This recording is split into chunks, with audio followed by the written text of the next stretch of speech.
Hey everyone, it's Cappy. Welcome to a special end-of-season series of Beyond the Plate, brought to you by our friends at PepsiCo Foods. Over the years, we've brought you memorable conversations and stories shaping today's food culture. This series is no different. We're joined by the members of PepsiCo Foods' first ever Culinary Advisory Board. From chefs and authors to food scientists and entrepreneurs, PepsiCo Foods has brought together 6 industry-leading culinarians, and I have the privilege of being one of them. Together, we serve as strategic advisors to help further the culinary journey at PepsiCo Foods, working to inspire new ways for people to experience PepsiCo's iconic food brands and bring more smiles to the table. In each episode of the series, we're going to uncover how this initiative can impact the food industry and how each advisor contributes their unique culinary expertise. Please enjoy this episode as we go beyond the plate with PepsiCo Foods U.S. Culinary Advisory Board member, Ali Bouzari.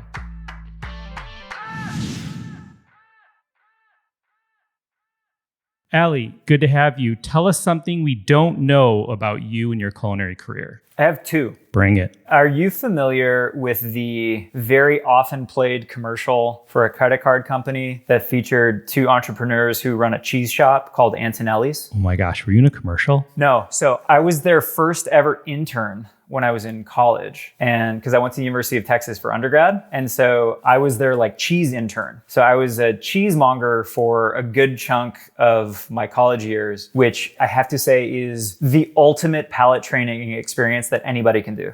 Culinary schools should offer that as a externship immersion experience. Tasting 100 versions of something that has minute differences, like cheese, is such a great way to understand and be like, oh, you know what? This does taste like apricot. I get it. It's not just nonsense. So that's one. And then my high school, between high school and college cooking job was I helped run a liquid nitrogen ice cream street cart in downtown Denver. Hilarious. Love all this. All right. So when you first got the ask to be part of this inaugural Culinary Advisory Board, what went through your head? I think the phrase, the power, I have been very fortunate to be in the right place and the right time to work with a lot of people and organizations that are kind of the major leagues of whatever that thing is. Chefs that are at the top of their game, scientists who are some of the most well-regarded in the industry, that kind of thing. And this was another one of those golden opportunities. When the Citadel calls, who's not going to answer, right? It's an incredible opportunity. Yeah, I love that. What would you say you bring to the table, so to speak? What can we expect from your involvement? I am a day walker. I am a hybrid who straddles lines between 2 worlds. So I have tried to be equal parts chef and scientist, because I think that a lot of times scientists are lost at sea without chefy practicality to keep them grounded and why we care about all this stuff in the first place. So I think what I do a lot is help people who are not in the science world understand how this stuff works in plain English, and help people in the science world who intimately understand molecules and reactions get a better grip on some of the practical hands-on stuff that is equally important when you're talking about food. I love that. We had this media launch dinner in New York recently, and I've been talking about this nonstop, and I'm not just blowing smoke, but I've been talking about your Cheetos, polenta quite a bit. So I would love for you to tell everyone listening about some of the dishes that you made at the launch dinner. Yeah.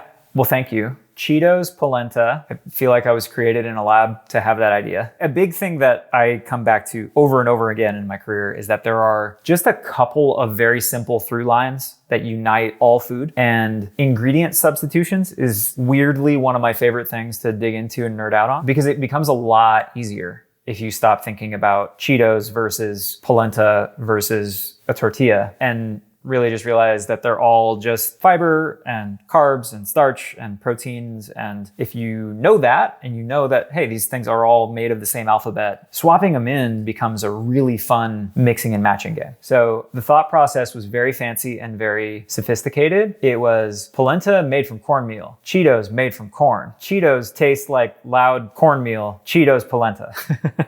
And so the goal was make seared, crispy polenta bite that everybody has had at every event where there's past canapes, and just see how much ground up Cheetos we could conceivably get into the mix. And I think something that we found that was really cool is it also makes a very tender polenta. I'm a big fan on cooking with stuff that has already been cooked, using pepperoni as a base of a ragu and things like using fully formed, fully conceived ideas in food as a starting point in a new food. And that was a good one for that. Another dish that I thought on a lot was basically Doritos with a Persian agenda.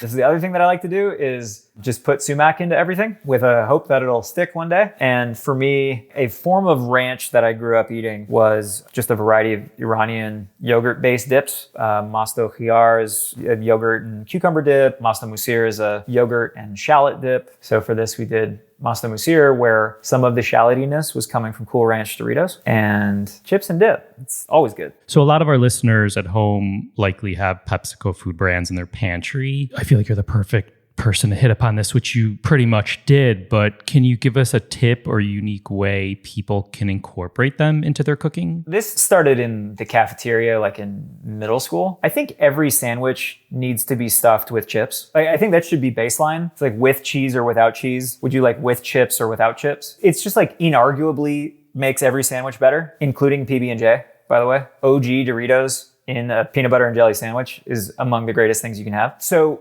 if the question is like, what can I use at home, or what can folks use at home where they can get a head start on whatever they're trying to make good? For me, Doritos encapsulates like the greatest head start that you can have. One of my things that you and I have joked about in the past is I like making stuff taste like it took a long time. Not like, oh wow, I didn't know you made this from scratch, but physically like the sands of time have passed and like there is depth and complexity and like gravity to a flavor profile. And so I think that is the ultimate beauty of Doritos, is the seasoning on them is something that tastes deeper and like it has more gravity than just about anything else you have in your pantry. And so that is a wonderful starting point for anywhere that you need not just like something crunchy and texture contrast, but if you want to start stacking a flavor profile on top of like a very deep foundation, the savoriness of Doritos is a great way to do that. Such a brilliant point of view. Like when you think about these PepsiCo food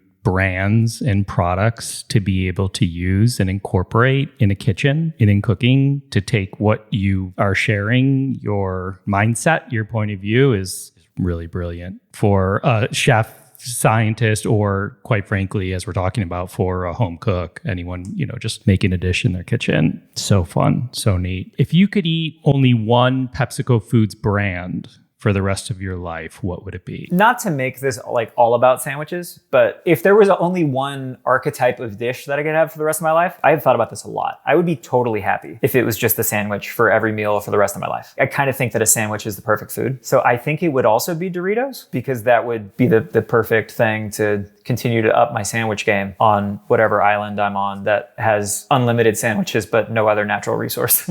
Have you met Jeff Morrow or no? Do you know Jeff? That name sounds familiar. He won Food Network Star one year and his whole thing was like Sandwich King. No, I have not met him, but I've met him parasocially through watching TV. Dude, you and him, I would pay to be in a room to like see you guys interact and listen to you, because he's this like West Side Italian Chicago family. He's kind of like comedian meets chef, and he's so damn funny, but he knows how to cook as well. And he started doing these like reviews on his Instagram. He's on a couple Food Network shows, but he started doing these reviews called The Sandwich Kingdom. Oh my gosh, what a cool idea. Anyway, last question. What if you could only use one PepsiCo food brand in your cooking? I think I'm going to go against the grain, and I'm going to say Doritos.